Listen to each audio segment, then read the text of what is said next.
तुम्हाला माहिती आहे का, टाटाच्या या गाडीचं नाव एका मराठी माणसाच्या नावावरून ठेवण्यात आलं होतं, ज्यांना आर्किटेक्ट ऑफ टाटा मोटर्सही म्हटलं जातं. तर गोष्ट आहे जेव्हा टाटा मोटर्स टेल्को होतं, Tata engineering and locomotive company, आणि चीफ एक्झिक्युटिव्ह होते सुमंत मुळगावकर.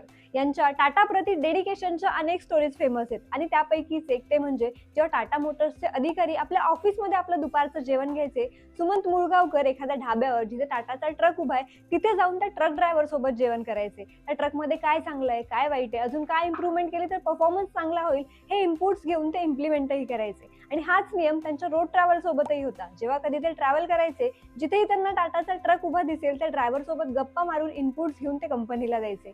1989 मध्ये त्यांचा मृत्यू झाला आणि 1994 ला जेव्हा टाटाने गाडी लॉन्च केली, सुमंत मुळगावकर यांना श्रद्धांजली म्हणून त्या गाडीचं नाव ठेवण्यात आलं सुमो. सुमंत मधला SU आणि मुळगावकर मधला MO. तुमची कंपनी तुमच्या नावावरून एखादा प्रोडक्ट लॉन्च करेल का? मला कमेंट मध्ये सांगा.